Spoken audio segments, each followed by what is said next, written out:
Ho ho ho, c'est Manga Croustillant et aujourd'hui on se retrouve pour le top 24 des séries en cours dans ma mangatech. Et en 21e place, on va parler de Mariage Toxin, une série encore en cours au Japon avec 15 tomes et 11 tomes en France. Et je crois que c'est l'une des premières séries qui était sortie avec le label Crunchyroll, si je dis pas de bêtises, avec Dan Dan Dan. Je crois que Dan Dan Dan c'était vraiment le premier dans ce cas-là, mais Mariage Toxin n'a pas trop tardé.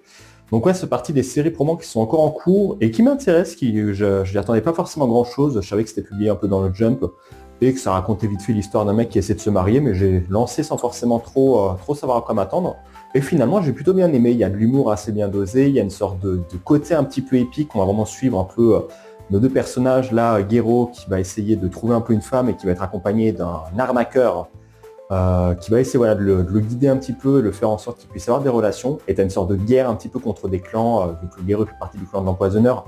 Il va affronter d'autres clans un peu dans des batailles, soit pour essayer de protéger un peu les personnes qu'il aime ou les personnes qu'il va rencontrer, ou même des fois aussi un peu dans l'intérêt de son clan, parce que très rapidement on va voir qu'en fait, voilà, son clan, pourquoi est-ce qu'il doit déjà chercher une femme? C'est parce que il doit reprendre les rênes du clan, mais pour ça il faut qu'il soit marié, qu'il fasse une descendance, donc il a décidé de chercher un petit peu l'amour.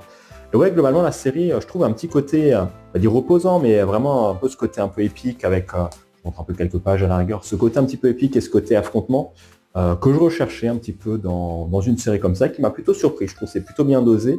Il y a un animé en plus qui sera, je crois, qui est déjà prévu, qui a été annoncé à un moment. Donc quand même, quelques images en plus, qui a été annoncé, qui je pense pourra peut-être faire parler un peu plus de la série, parce que c'est vrai que c'est dommage. Les quelques personnes, je sais, qui l'ont lu ont plutôt bien apprécié, mais c'est pas une série que les gens ont lisent beaucoup, je trouve, ou qu'il y a beaucoup de communication. Malgré qu'il y a eu quelques collectors. Il y a une collector pour le tome 1, et je crois que pour un autre tome encore, on avait un petit des illustrations, je crois que je ne disais pas de bêtises, on avait des petites goodies en plus. Mais bon, c'est partie l'une des suites des séries que j'apprécie dans ma mangatech.